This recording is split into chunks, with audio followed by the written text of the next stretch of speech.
So we have these older women, Valerie, Nora, and Eddie. Edie, okay, and Sean. Sean, and Sean, you haven't spoken yet. Maybe you can go first. Well, I just wanted to piggyback on the red light thought that I want other people to stop at red lights. That's why I stop at red lights. So, for the people that don't want to stop at red lights, then you have to give them a ticket to try to remind them that it's in their best interest and everyone else's best interest to stop at the red light. And it's like an agreed part of the test, what everyone's supposed to adhere to that drives a vehicle, so that everything works together. You know, it's like, sure, it'd be great to shoot down straight through and hope no one else runs into you. If you, it kills you, exactly, or you don't kill anyone. And the other thing about being empowered at 25, it took me till I was 25 to tell my grandmother, no, I'm not going to eat whatever's left on the table. Hey, Sean, there's only a little bit left. Just here, eat this. And then when I ate that, she said, well, there's only a little bit of this left. Eat this. So it took me till I was 25, so I feel your pain. Can I respond real quickly, directly to the red light thing? Because you have a great point. It's why we have the system and why we have to obey it. But ideally, I think what we're talking about in self-responsibility, collective responsibility, is to get to a point where we have enough self-responsibility to know what's in our own best interest and to look out for everybody else's best interest.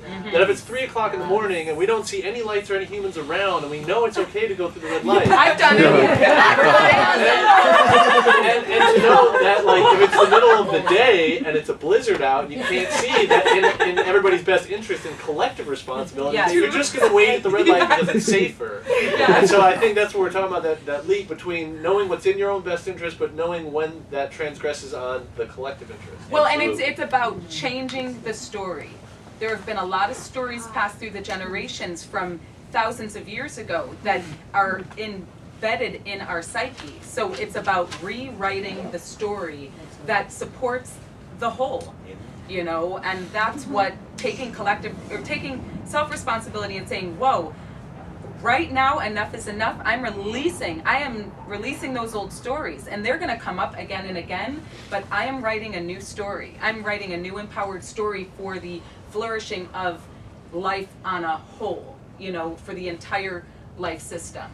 Well, and I think just to highlight, I think what I'm hearing you say, I'm thinking about this worldwide system, this paradigm that just doesn't work for everyone. It only works for a few people, and it's like we have been raised and institutionalized to feel as if we continue to need to be parented, and we're parented by the government and we just give our power away. It's like, and so I think that's what you're saying, like, hello, when we, and I'm gonna say this, it may come off a little abrasive, but when we all just kind of grow up or wake up to the fact, like, holy crap, I'm in control of my life. Like, I'm an active participant in this, and I can make the choice to do things that are of service and then go to the other, like, keep moving on that path, and all of a sudden I become a vehicle for source, essentially, is what I'm hearing you say. And I am no longer in control. I'm a part of this whole thing. And it is just moving through me. And I am this vehicle, a channel for peace and love, you know? So, Valerie. Oh, I guess I'm not at that level yet. But what I find, what sticks in my mind is this concept of ranking. In other words, that, well, you're a officer of the court. You're an elected official. You're a teacher. You're a principal. I mean, I'm thinking of people who make me feel like I'm not as important. And that whole issue that not only did they encourage that, but that we encourage it by accepting it. And I think that's a real practical issue that is really hard to get past, because we grow up with this idea, you're the student, you know, or else you're the authority. But that everybody is important, to really believe that is very hard. To believe that you're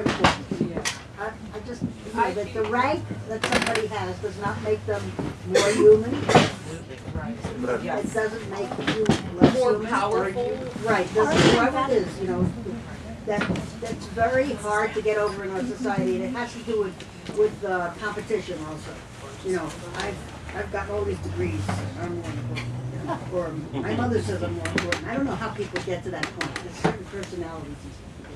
If I may piggyback off of that a little bit, Yeah, yes, please. I think that that's a huge point. However, we don't acknowledge that in our society. We have a myth of equality in our society. So therefore, people say that there are no ranks. Yeah, right. And I had a huge problem with this in graduate school. My professors always invited me to refer to them in casual ways. Call me Bob. Call me Jorge. You know? Just call me, right? But what's school all about, right? I'm in graduate school, right? I'm looking to change the MR into a DR, right? That's rank. Yeah.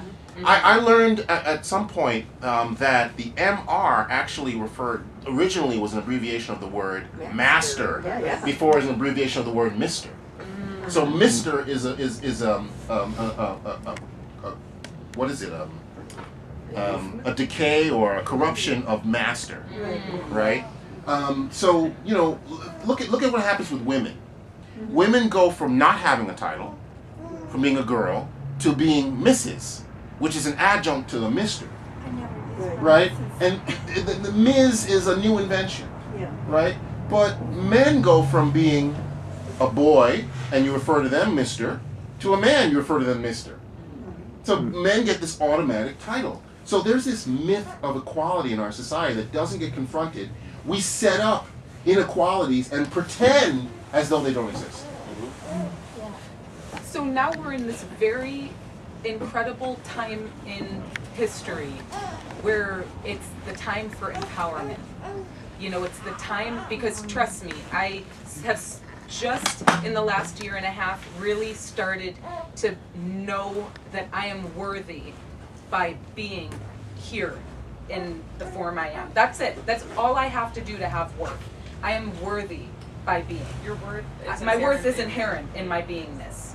And that I am important and I am lovable, and you know, the more that we can, so now I've been gifted this expansion in my knowingness.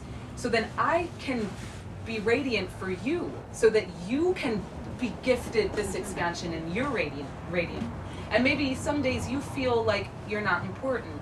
So you pick up the phone or you send an email and you say, I'm feeling unimportant today. And I say, Empress, you know, remember the goddess that you are. You are important, and I'm here to just reflect that for you. You know, so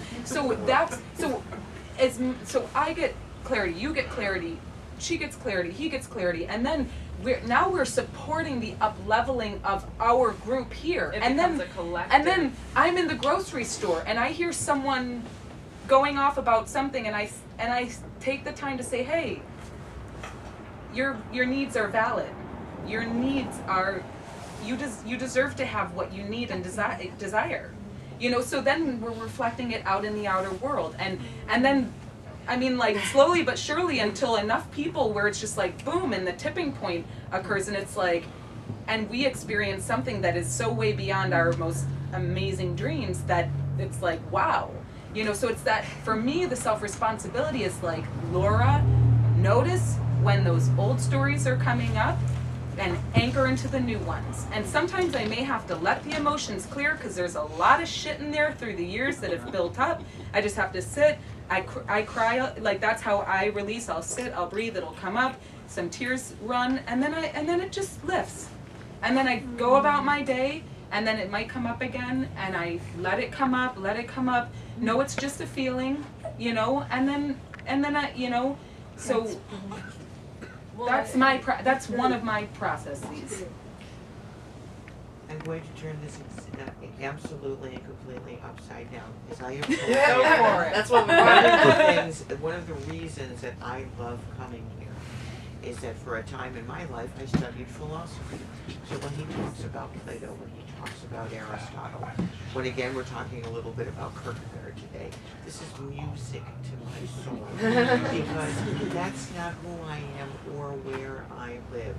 It's also not my lens for the universe. What I'd like you all to consider, and this is where I'm saying, I'm turning this completely upside down. And I know the minute it comes out of my mouth, you are all going to groan. What I'm suggesting is that not to take anything away from being transformed and looking to something higher. But there are some things that are real and that are just here and that provide us with power all the time. And when we say we don't have it and it doesn't exist, it's because we have given it away. Please bear with me. It is not a myth that we say that there is equality in the United States, and here is where it comes in. Under our system, there are two things that each of us has, from his age until we die, and that is the right to equal protection and due process, no matter who you are. But do we get it? Excuse me, no matter who you are. Do you know how we know this? Because everybody who shows up in court, everybody, pays the